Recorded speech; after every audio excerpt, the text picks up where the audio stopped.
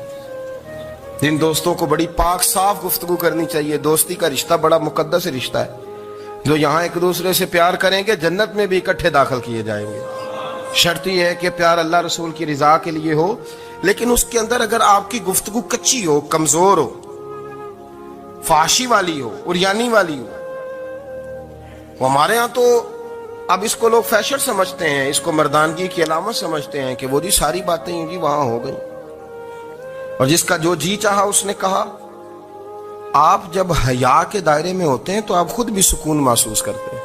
دیکھیں نا، آپ کو نیند سکون سے کہاں آتی ہے؟ جہاں کمرہ بند ہو، چاروں جانب دیوار ہے، اوپر چھت ہے، خالی دروازہ بھی کھلا ہوا ہونا تو جب بندہ سکون لینا چاہتا ہے تو کہتا ہے یار ذرا دروازہ ذرا بند کر دو۔ وہ اچھی طرح اپنے آپ کو چھپا لیتا ہے نا حیا کے پردے میں، تو اللہ اسے سکون عطا کرتا ہے۔ اور جو اس سے بھی زیادہ ٹھنڈی نیند میں جانا چاہتا ہے وہ کہتا ہے لائٹ بھی بند کر دو۔ اب وہ مکمل طور پہ سمجھتا ہے کہ میں چاروں جانب سے چھپ گیا ہوں، اگر میں کھل کے بھی سو جاؤں گا تو میرا چونکہ پردہ قائم ہے تو مجھے کوئی دشواری نہیں ہوگی۔ آپ جب چھپ جاتے ہیں، جب آپ حیا کے اندر سمٹ جاتے ہیں، جب آپ چادر کے اندر آ جاتے ہیں تو آپ بہت ساری جگہوں پہ آسانی محسوس کرتے ہیں۔ تو حیا تو آپ کو سکون دیتی ہے، حیا تو دل کو راحت دیتی ہے۔ میں بڑی ذمہ داری سے بات عرض کرتا ہوں، قرآن مجید نے نا ایک مقام پہ مذاق کو، ایک مزاح ہوتا ہے خوش طبی، وہ نہیں مذاق اڑانا، قرآن پاک نے نا مذاق کو ایک جگہ پہ جاہلوں کا طریقہ بھی قرار دیا ہے۔ بنی اسرائیل کے لوگوں سے حضرت موسیٰ نے کہا کہ گائے ذبح کرو اور ایک ٹکڑا مقتول کو مارو، زندہ ہو کے خود بتا دے گا مجھے کس بندے نے قتل کیا۔ تو کہنے لگے آپ ہمارے ساتھ مذاق کر رہے ہیں۔ تو قرآن مجید کہتا ہے کہ حضرت سیدنا موسیٰ علیہ السلام فرمانے لگے اعوذ باللہ ان اکون من الجاہلین، فرمانے لگے میں اللہ کی پناہ مانگتا ہوں کہ میں جاہلوں میں سے ہو جاؤں۔ یہ مذاق کرنا تو جاہلوں کا طریقہ ہے۔ اگر آپ کی زبان سے بے حیائی کا جملہ نکل گیا، اگر آپ کی زبان سے بے حیائی کا جملہ نکل گیا، آپ نے کہہ دیا کہ ہم آزاد لوگ ہیں، جو مرضی کریں گے، جو مرضی کہیں گے، جو ہمارا دل میں آئے گا کریں گے، تو پھر تو لوگ آپ کا وہ حشر کریں گے کہ آپ سے برداشت ہی نہیں ہوگا۔ جس کا لوگ مذاق بنا لیتے ہیں اور جو مذاق بن جاتا ہے پھر اسے کوئی جینے دیتا ہے۔ آپ حیا کی چادر میں چھپیں گے تو بچیں گے۔ اگر آپ نے اپنا مذاق بنوا لیا یہ کہہ کے کہ میں نے مرضی کرنی ہے، پھر یاد رکھنا چھپنے کو جگہ نہیں ملے گی، پھر تکلیف میں آ جائیں گے، پھر بہت بڑی اذیت کا شکار ہو جائیں۔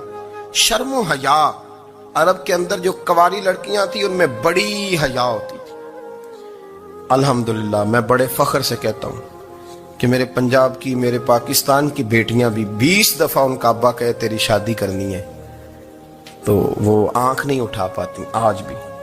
یہ تو وہ چند لوگ ہیں جو کہتے ہیں ہم ہائی کلاس ہو گئے، ہمیں نہیں پتا کہ وہ روشن خیال ہو گئے ہیں کہ روغن خیال ہو گئے، پتہ نہیں کدھر چلے گئے۔ ورنہ ہماری بیٹیاں آج بھی جب ان سے ان کا باپ، ان کی ماں بات کرتی ہے تیری شادی کی، تو وہ تو شرم کے ساتھ پچھلے سے پچھلے کمرے میں چھپتی ہیں۔ یہ اللہ نے فضل کیا ہوا ہے اس ملت پر۔ تو عرب کی لڑکی بڑی حیا والی ہوتی تھی، اس سے کوئی بات کرنی پڑتی تھی تو 20 دفعہ بات کی جاتی، پھر بھی وہ عورت چھپتی پھرتی تھی۔ حضرت عائشہ صدیقہ رضی اللہ تعالیٰ عنہ فرمانے لگیں میرے نبی پاک صلی اللہ علیہ وسلم عرب کی کنواری لڑکیوں سے بھی زیادہ حیا کرنے والے۔ قاضی اعجاز مالکی نے، شیخ عبدالحق محدث دہلوی نے، دیگر بزرگ جو سیرت نگار گزرے انہوں نے لکھا ہے کہ نبی پاک صلی اللہ علیہ وسلم کے اندر 100 مردوں سے زیادہ طاقت تھی، 100 مردوں سے زیادہ طاقت۔ اب جو بات کہنے لگا ہوں، جو نتیجہ دینے لگا ہوں، اس پر خاص توجہ آپ فرمائیں گے۔ ذرا فکری طور پر، نظریاتی طور پر ایک چیز کو سمجھیے۔ ہم سمجھتے ہیں کہ جوان لڑکا ہے جی جو مرضی کرے، عمر ہے جی۔ آپ ذرا بات پر غور کیجئے گا کہ حضور صلی اللہ علیہ وسلم میں طاقت 100 مردوں سے زیادہ ہے، اور حیا کواری لڑکیوں سے بھی زیادہ ہے. ذرا اس بات کا تقابلی جائزہ کیجئے گا کہ طاقت 100 مرد سے زیادہ ہے لیکن حیا کواری لڑکی سے بھی زیادہ ہے. اس کا معنی یہ ہوا کہ جس ٹہنی کو پھل زیادہ لگ جاتے ہیں وہ جھکا کرتی. تو حیا تو حسن ہے. حیا تو آپ کو پاک صاف کرے گا. حیا تو آپ کو نرالا کرے گا, انوکھا کرے گا. رسول کریم صلی اللہ علیہ وسلم عرب کی کواری لڑکیوں سے زیادہ حیا والے تھے. کواری لڑکیوں سے زیادہ حضور حیا فرمایا کرتے تھے.